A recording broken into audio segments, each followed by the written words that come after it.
All right, time for more Velikovsky craziness. So last time in part 3, we were discussing the first major approach that Venus has on Earth. Now, up to this point, Venus had been intersecting with Earth's orbit for quite some time, for a number of years. And these years were measured in, I believe, 52-year increments. Now, at a certain point, there are two 52-year increments where Venus comes really close to Earth, and it comes so close to Earth that both of the planets start to electrically interact with one another. Now I'll do a different show that deals with the science on the electric universe stuff and what's going on. We'll talk a little bit about it here as well. As the two bodies approach one another, one of the things that starts to happen is that Venus essentially goes into comet mode. If you look at any picture of any comet with a tail, and you kind of get an idea of what's happening to Venus out there and what our ancestors were seeing, except on a scale that's just, completely, astronomical. I mean, it's a whole other level of crap. Anyway, so Venus is starting to shed charge, which is why it grows its tail. And it's shedding its charge as it's trying to neutrally balance itself with Earth. So as Venus gets closer to Earth, what starts to happen is the two planetary bodies start to electrically interact with one another. Now, you have to remember, both of these planets have a magnetic field going on around them, right? I won't go into too much depth right here because this is a huge other topic, but essentially you can think of it like this. Earth has a magnetic field, an electric magnetic field, right? And right now, mainstream science says it's generated by the core and blah, blah, blah. There's a lot of problems with all of that. We won't get into that. Now, Venus also has a very strong magnetic field as well. So what happens is that once these two magnetic fields see one another, I use the term see, basically once those two fields start touching one another, then that means Earth and Venus see each other. Electrically, and once you have that electrical contact, the bodies now start vying for neutrality, right? So they start going into their motions of trying to either shed charge or gain charge. Then of course you throw in the whole context of the Birkeland currents that are going through everything, and you have a whole mess of electrical stuff going on. I'll talk more about Birkeland currents later as well. But what I wanted you guys to understand, at least if you're brand new to this, is that both Venus and Earth have an electric field. And at this point in time, as they're crossing each other's orbits, they are now interacting with each other electrically. And this is what starts to cause all of the problems. Now, if you're wondering about gravity as well, gravity is just a dipole, an electric dipole. So gravity is taking an effect here as well, but it is also an electric property. So it's not so much of your relativity theory of gravity or your Isaac Newton stuff of gravity that's going on. It's electric. It's the electrical principles of gravity that's happening. That's why we end up dealing and seeing with all of these crazy stuff that's going on, that when you initially see it, you think that people are just making stuff up. But once you inject the principles of electricity into all of this, everything just comes to life. Everything suddenly starts to make sense. So all that schizo stuff that you think that all of this was talking about suddenly becomes real. And suddenly the world changes. Like everything changes. Anyway, so right now, we are now at the point, I know I got to get to the point. All right. So Velikovsky is talking about the first major interaction that Venus has with Earth. So at this point in time, Venus has a tail, and we are beginning to enter Venus's cometary tail. And as we start to enter the tail, what happens? Right? So first we get showered with red dust, then we start getting hit with gravel. Then once we enter the tail, now what happens? All right, now this chapter, or this section, is called The Darkness. The Earth entered deeper into the tail of the onrushing comet and approached its body. This approach, if one is to believe the sources, was followed by a disturbance in the rotation of the Earth. Terrific hurricanes swept the Earth because of the change or reversal of the angular velocity of rotation, and because of the sweeping gases, dust, and cinders of the comet. Numerous rabbinical sources describe the calamity of darkness. The material is collated as follows. An exceedingly strong wind endured for 7 days. All the time the land was shrouded in darkness. On the 4th and 5th and 6th days, the darkness was so dense that the people of Egypt could not stir from their place. The darkness of such a nature that it could not be dispelled by artificial means. The light of the fire was either extinguished by the violence of the storm, or else it was made invisible and swallowed up in the density of the darkness. Nothing could be discerned. None was able to speak or to hear, nor could anyone venture to take food, but they lay themselves down, their outward senses in a trance. Thus they remained, overwhelmed by the affliction. The darkness was of such a kind that their eyes were blinded by it, and their breath choked. It was not of ordinary earthy kind. The rabbinical tradition, contradicting the spirit of the scriptural narrative, states that during the plague of darkness, the vast majority of the Israelites perished, and that only a small fraction of the original Israelite population of Egypt was spared to leave Egypt. 49 out of every 50 Israelites are said to have perished in this plague. That's one hell of a spin, right? Like, if you kind of just know the general concept of the Israelites leaving Egypt, you don't really hear the part that, not only did Pharaoh and his dudes die, but so did they. In fact, they died 49 out of 50. That's amazing. And this is their scholarship, right? This isn't some weird BS made up stuff. This is what they're willing to say on their end. It's just crazy. So, if God existed, right? I mean, obviously they should have lived. There should have been some sort of godly protection there. There isn't. Nobody is protected. Nobody gets out of this unscathed. That's what leads credence to this kind of a story, or these kinds of recountings probably being real.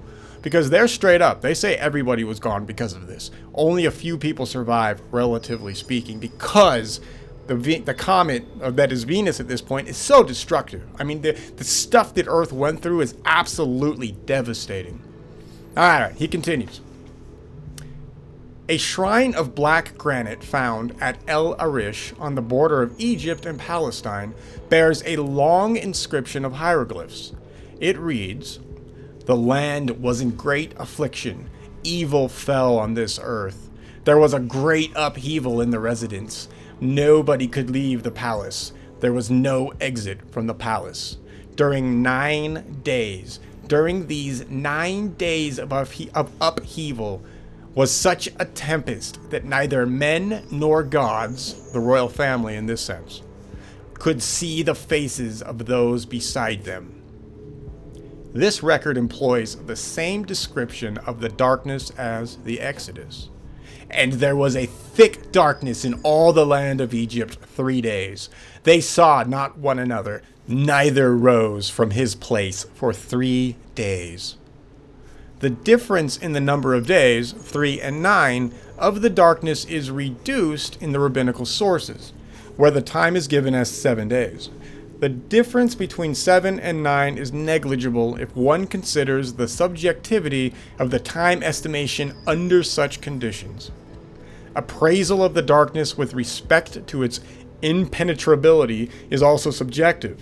Rabbinical sources say that for part of the time there was a very slight visibility, but for the rest, 3 days, there was no visibility at all. So what we're seeing here is exactly what we would expect to see if Earth found its way into the tail of a comet. Darkness. Why? Because you are being inundated with just tons of dust. Right? The darkness they're talking about, they say it's tangible, because it is. It's not that they just lost the sun or something. The entire planet is literally shrouded in just massive amounts of dust.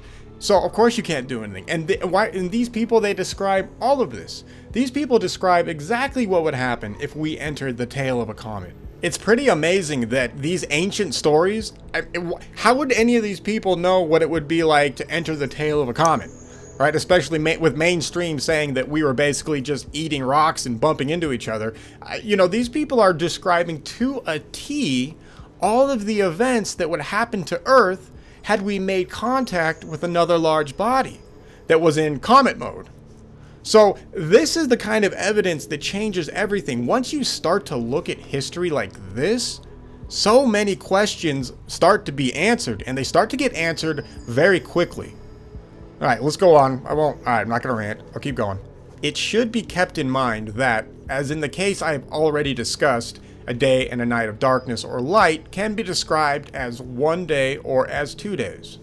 See, these people can't see the sun anymore, right? If you're in the dust tail of a comet, the concept of time goes out the window. That's a very interesting thing to think about. And they all discussed this being a problem back in the day. And it's not just, the Hebrew sources. Everybody, all ancient histories on this planet discuss this kind of event going on Earth. And they describe the problems they have. They can no longer tell time anymore. I mean, think about it. If you can't see the sun, if you have no access to the sun, things change. Like your concept of day or night is gone. It doesn't matter what's going on. It's done. So once again, we see our ancestors having to deal with the real problems that would come from us entering the tail of a comet. All right. He goes on. I know. I'll shut up. That both sources, the Hebrew and the Egyptian, refer to the same event can be established by another means also. Following the prolonged darkness and the hurricane, the pharaoh, according to the hieroglyphic text of the shrine, pursued the evildoers to the place called Pi Karati. The same place is mentioned in Exodus 14:9. But the Egyptians pursued after them, and the horses and the chariots of Pharaoh, and overtook them encamping by the sea beside Pi-ha-Kiroth. You guys are going to have to give me a break on some of these words. Ugh, alright. The inscription on the shrine also narrates the death of the pharaoh during this pursuit under exceptional circumstances. Now when the majesty fought with the evildoers in this pool, the place of the whirlpool, the evildoers prevailed not over his majesty. His majesty leapt into the place of the whirlpool.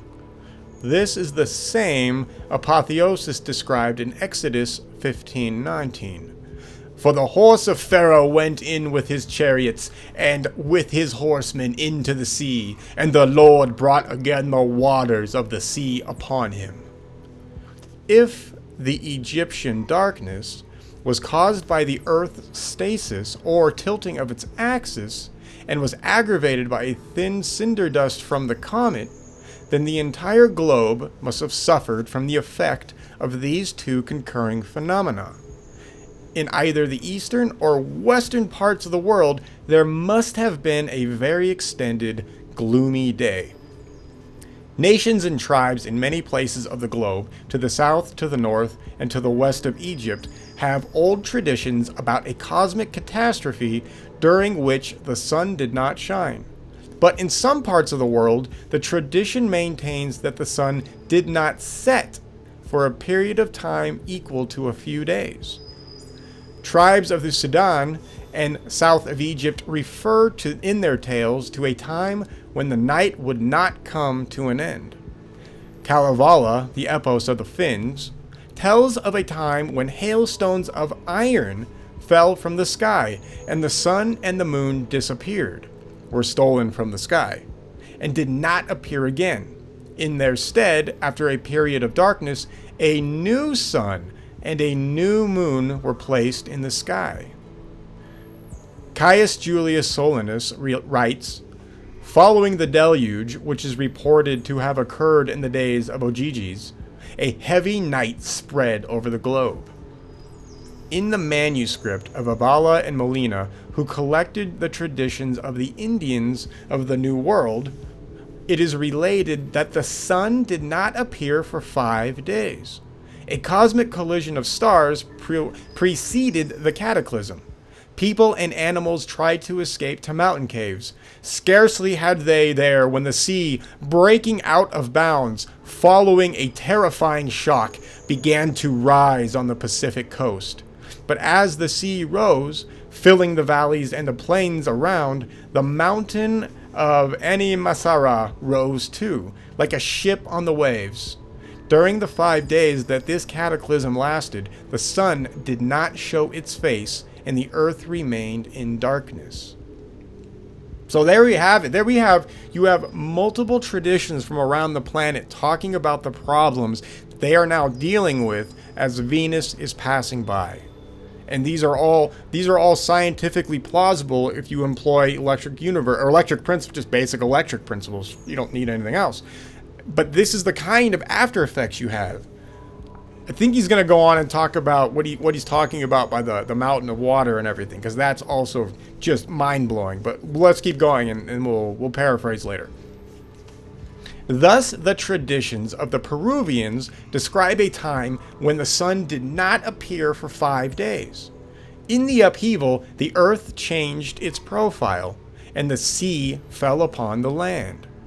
East of Egypt and Babylonia, the 11th tablet of the Epic of Gilgamesh refers to the same events. From out of the horizon rose a dark cloud, and it rushed against the earth. The land was shriveled by the heat of the flames. Desolation stretched to heaven. All that was bright was turned into darkness. Nor could a brother distinguish his brother. 6 days the hurricane, deluge, and tempest continued sweeping the land, and all human back to its clay was returned.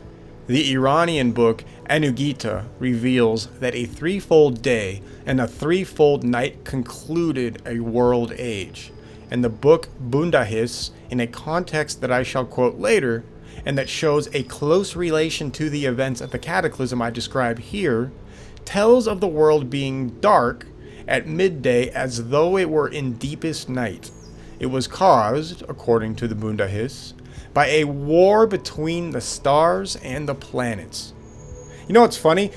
All these ancient documents, they all call planets planets. It's hilarious. They don't think the Earth is flat. They know Earth is a planet, and they can see other planets too, and they know what a planet is. I love that. Anyway, a protracted night, deepened by the onrushing dust sweeping in from planetary space, enveloped Europe, Africa, and America, the valleys of the Euphrates, and the Indus also.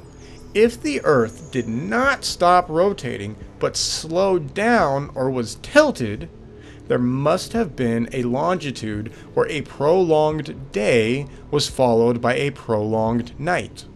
Iran is so situated that if one is to believe the Iranian tradition, the sun was absent for a threefold day, and then it shone for a threefold day. Farther to the east, there must have been a protracted day corresponding to the protracted night in the west. According to the Bumanyast, at the end of a world age in eastern Iran or in India, the sun remained 10 days visible in the sky. In China, during the reign of Emperor Yao, a great catastrophe brought a world age to a close. For 10 days, the sun did not set. The events of the time of the Emperor Yahoo deserve close examination. I shall return to the subject shortly. Now that ends this section, and there's a lot that Velikovsky just went over. In fact, actually what we just read, there is so much there that he just mentions it and doesn't touch on it. So one of the things that's happening when Earth is being manipulated by Venus, and I'm imagining Venus is as well being manipulated by Earth as they're sharing and shedding charge to become electrically balanced. What would be happening is that not only is the land and the sky being affected, right? So we have a gloom over the Earth, we have Venus, the electrical pull, or the gravity in this case, we can call it gravity, that's fine, but we would talk still in electromagnetism means, but we can use gravity since that's just a dipole anyway, electric dipole. What's going on is that these two bodies are actually slowing their rotation down. The electromagnetism contact between these two, they have the effect of slowing Earth's orbit down, its rotation, or stopping it. Now, we don't know if it was stopped or just slowed. This is where things get hazy. But something happened to where the Earth not only had a gloom on it, well, we know the comet tail, but the sun stopped. Now, what stops the sun? Well, the only way to stop the sun, or to have it hang out in the sky for a long period of time, is to have the Earth stop or slow down significantly. Could an electrical interaction do this? Yes, absolutely. In fact, that's one of the best things to do. The principles of electric magnetism allows this to happen without any question. There's no problem with it. But what happens if you slow down the Earth's rotation? The angular momentum of the water keeps going. Now, the land will stop or slow down. And, of course, you're going to have earthquakes, etc. He'll go into that as well. But what happens to all the water on the planet?